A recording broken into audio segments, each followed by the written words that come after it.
৯০ দিনের শুল্ক বিরতির সময়সীমা শেষ হওয়ার আগে বাংলাদেশ সহ ১৪টি দেশের ওপর নতুন করে শুল্ক হার নির্ধারণ করেছেন মার্কিন প্রেসিডেন্ট ডোনাল্ড ট্রাম্প। যুক্তরাষ্ট্রের বাংলাদেশ থেকে আমদানি করা পণ্যের ওপর ৩৫% শুল্ক নির্ধারণ করা হয়েছে। সোমবার নিজের সামাজিক যোগাযোগ মাধ্যম ট্রুথ সোশ্যালে এই ঘোষণা দেন তিনি।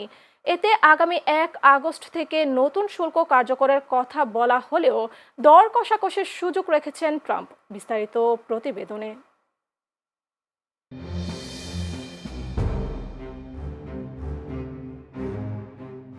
১৪টি দেশের ওপর শুল্ক আরোপের ঘোষণা দিয়ে বিশ্ব বাণিজ্যে আবারও উত্তেজনা বাড়িয়ে তুললেন মার্কিন প্রেসিডেন্ট ডোনাল্ড ট্রাম্প। তবে শুল্ক কার্যকরের সময় কিছুটা পিছিয়ে দর কষাকষির সুযোগ রেখেছেন মার্কিন প্রেসিডেন্ট। বলা হয়েছে, কোনো দেশের সাথে বাণিজ্য চুক্তি না হলে আগামী ১ আগস্ট থেকে কার্যকর হবে নতুন শুল্ক।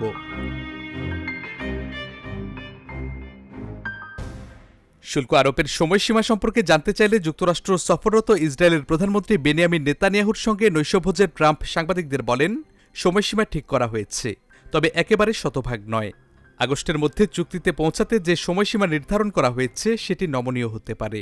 কেউ যদি ভিন্ন প্রস্তাব দেয় তবে সেটি বিবেচনা করা হতে পারে।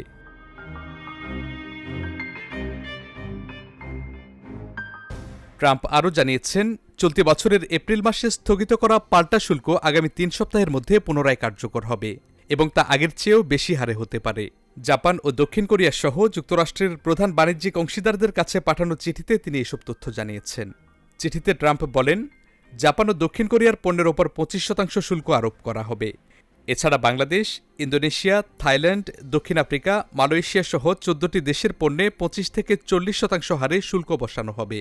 ট্রুথ সোশ্যালে প্রকাশিত তথ্য মতে বাংলাদেশি পণ্যের ওপর ৩৫%, ইন্দোনেশিয়ায় ৩২% এবং থাইল্যান্ডের ওপর ৩৬% হারে শুল্ক আরোপের প্রস্তাব করা হয়েছে। বাকি দেশগুলো হল Kazakhstan, Laos, Myanmar, Bosnia and Herzegovina, Tunisia, Serbia এবং কম্বোডিয়া।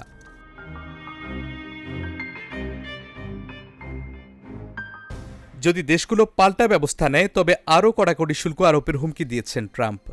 এর আগে গত এপ্রিলে যুক্তরাষ্ট্রের সঙ্গে বাণিজ্যিক সম্পর্ক আছে এমন সব দেশের ওপর অতিরিক্ত শুল্ক আরোপ করেন ডোনাল্ড ট্রাম্প। বর্ধিত শুল্ক আরোপের পর বিশ্বের বিভিন্ন দেশকে এই ইস্যুতে যুক্তরাষ্ট্রের সঙ্গে আলোচনায় আহ্বান জানিয়ে প্রায় ১০০ দিন সময় দেন তিনি। Saifur Rahman Rubel, channel S, international desk.